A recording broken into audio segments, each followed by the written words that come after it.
Assalamualaikum warahmatullahi wabarakatuh.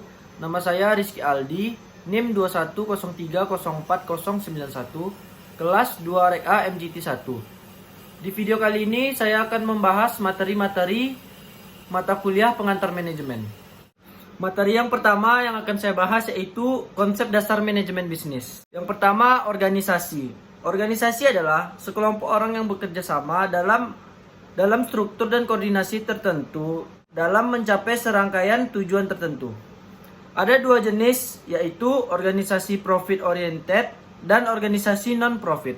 Yang membedakan dua jenis organisasi adalah tujuan dari organisasi tersebut ada yang bertujuan mencari keuntungan secara finansial dan tidak mencari keuntungan secara finansial. Yang kedua, manajemen. Pengertian manajemen adalah sebuah proses yang dilakukan untuk mewujudkan tujuan organisasi melalui rangkaian kegiatan tanpa perencanaan, pengorganisasian, pengarahan, dan pengendalian orang-orang serta sumber daya organisasi lainnya. Yang ketiga, kegiatan dalam fungsi-fungsi manajemen. Ada berbagai contohnya, yaitu yang pertama, planning.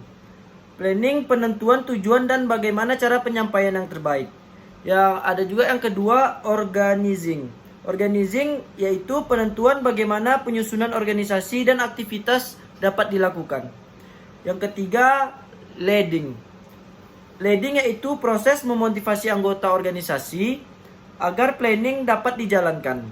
Yang keempat yaitu controlling. Controlling yaitu monitoring dan perbaikan aktivitas yang sedang berjalan agar tujuan dapat tercapai. Materi selanjutnya yaitu sejarah manajemen. Banyak kesulitan yang terjadi dalam melacak sejarah manajemen.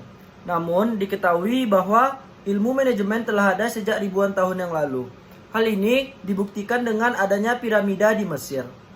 Piramida dibangun oleh lebih dari 100 orang selama 20 tahun. Piramida Agung Giza tak akan berhasil dibangun jika tidak ada seseorang tanpa memperdulikan apa sebutan untuk manajer ketika itu, yang merencanakan apa yang harus dilakukan, mengorganisir manusia serta bahan bakunya, memimpin dan mengarahkan para pekerja, dan menegakkan pengendalian tertentu guna menjamin bahwa segala sesuatunya dikerjakan sesuai rencana.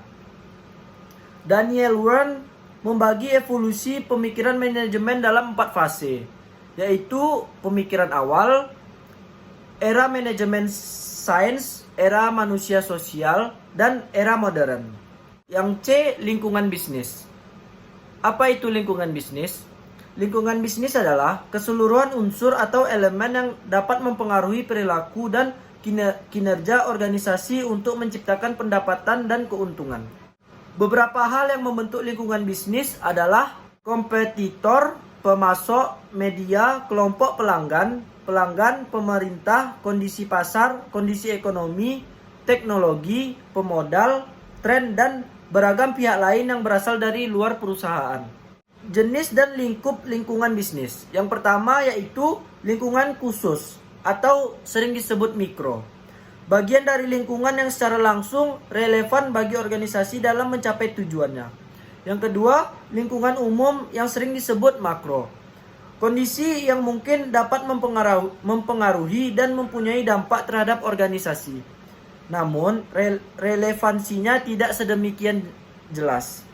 Lingkungan bisnis diklarifikasikan menjadi dua jenis, yaitu yang pertama internal business environment dan external business environment. Materi selanjutnya yaitu perkembangan ilmu manajemen dan manajer dalam kegiatan manajemen. Yang A, sejarah ilmu manajemen. Peninggalan fisik sebagai ciri adanya implementasi ilmu manajemen. Seperti contohnya piramida di Mesir, bangunan Ka'bah di Mekah, tembok Cina, dan lain sebagainya. Pioner ilmu manajemen modern yang pertama yaitu Robert Owen. Pada tahun 1771 sampai dengan 1858. Beliau menyatakan bahwa perlunya SDM kesejahteraan pekerja dalam sebuah organisasi. Yang kedua yaitu Charles Babbage yang terjadi pada tahun 1792 dan 1871, yaitu pentingnya efisiensi dalam kegiatan produksi, khususnya dalam penggunaan fasilitas dan material produksi. Yang B, kesimpulan yang didapat dari manajemen klasik. Kontribusi manajemen klasik yang pertama yaitu spesialisasi pekerjaan. Yang kedua, studi mengenai masa dan beban kerja. Yang ketiga, metode ilmiah dalam manajemen. Yang keempat, dikenalnya fungsi-fungsi manajemen. Managers must see the big picture. Yang pertama, social forecast, yaitu budaya dan nilai-nilai. Yang kedua, political forecast, yaitu sistem politik. Yang ketiga, economic forecast, yaitu ketersediaan dan distribusi sumber daya. Yang C yaitu peran manajer dalam organisasi. Manajer adalah subjek dari kegiatan manajemen, merupakan orang yang melakukan kegiatan manajemen, individu yang bertanggung jawab secara langsung untuk memastikan kegiatan dalam sebuah organisasi dijalankan bersama anggota dari organisasi. Peran manajer dalam organisasi yaitu yang pertama, tercapainya tujuan organisasi secara efektif dan efisien. Yang kedua, manajer harus fokus ke dalam inovasi untuk terus kompetitif. Yang ketiga, dalam kompetisi yang tinggi dan pengaruh lingkungan global organisasi harus terus melakukan inovasi. Yang D, manajer fungsional dan umum. Manajer umum yaitu manajer yang memiliki tanggung jawab kepada seluruh bagian atau fungsional pada suatu perusahaan atau organisasi. Manajer memimpin beberapa unit di bidang fungsi pekerjaan yang mengepalai beberapa atau seluruh manajer fungsional.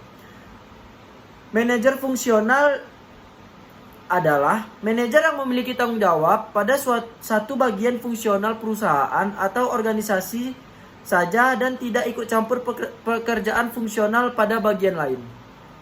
Materi selanjutnya yaitu tanggung jawab sosial perusahaan.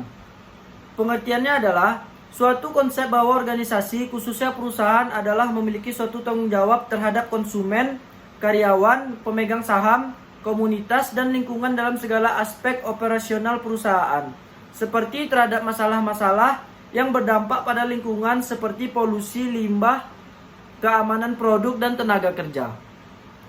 Yang B, maksud dan tujuan tanggung jawab sosial perusahaan. Maksudnya yaitu memadu selaraskan program tanggung jawab sosial lingkungan perusahaan serta program kemitraan dan bina lingkungan dari kalangan swasta, BUMN, BUMD dalam rangka optimasi program pembangunan di Jawa Barat. Tujuannya yaitu sinkronisasi dan peningkatan kerjasama pembangunan pemerintah swasta melalui pengembangan TJSLP atau PKBL dan memperluas kemitraan pembangunan di Jawa Barat. Tercapainya akselerasi dan penguatan program TJSLP atau PKBL di kalangan swasta, BUMN, BUMD melalui pemanfaatan program yang ditawarkan oleh pemerintah. Yang C, jenis kegiatan CSR. Diarahkan pada kegiatan penyelenggara kesejahteraan sosial melalui rehabilitas sosial, jaminan sosial, pemberdayaan sosial, dan perlindungan sosial terhadap penyandang masalah kesejahteraan sosial atau PMKS. Yang kedua, lingkungan. Kegiatan pemberdayaan kondisi sosial masyarakat melalui peningkatan kapasitas pendidikan lingkungan hidup dan konservasi, pencegahan polusi, penggunaan sumber daya yang berkelanjutan, mitigasi dan adaptasi terhadap perubahan iklim serta kampanye, proteksi, dan pemulihan lingkungan. Yang ketiga, kesehatan. Diarahkan agar seluruh wilayah Jawa Barat dapat menyelenggarakan kesehatan yang memadai, meliputi usaha kesehatan, pembiayaan kesehatan, sumber daya kesehatan, sediaan farmasi, alat kesehatan dan makanan, serta pemberdayaan masyarakat. Yang keempat, pendidikan. Diarahkan untuk mencapai bebas putus jenjang sekolah pendidikan dasar dan menengah, beasiswa, serta sarana dan prasarana pendidikan formal, non-formal, dan informal. Selanjutnya, peningkatan daya beli, yaitu yang diarahkan untuk meningkatkan pendapatan masyarakat melalui pengembangan sektor koperasi dan usaha mikro kecil dan menengah, agribisnis, perikanan, dan pasar tradisional. Yang selanjutnya yaitu infrastruktur dan sanitasi lingkungan, yaitu yang diarahkan untuk meningkatkan sarana dan prasarana lingkungan perdesaan dan perkotaan. Selanjutnya yaitu sarana dan prasarana keagamaan lainnya, yaitu program pembangunan lainnya yang disepakati oleh perusahaan, provinsi, dan kabupaten atau kota. Baiklah, hanya itu materi-materi pengantar manajemen yang dapat saya jelaskan. Lebih dan kurang saya minta maaf. Wabillahi taufiq wal hidayah. Wassalamualaikum warahmatullahi wabarakatuh.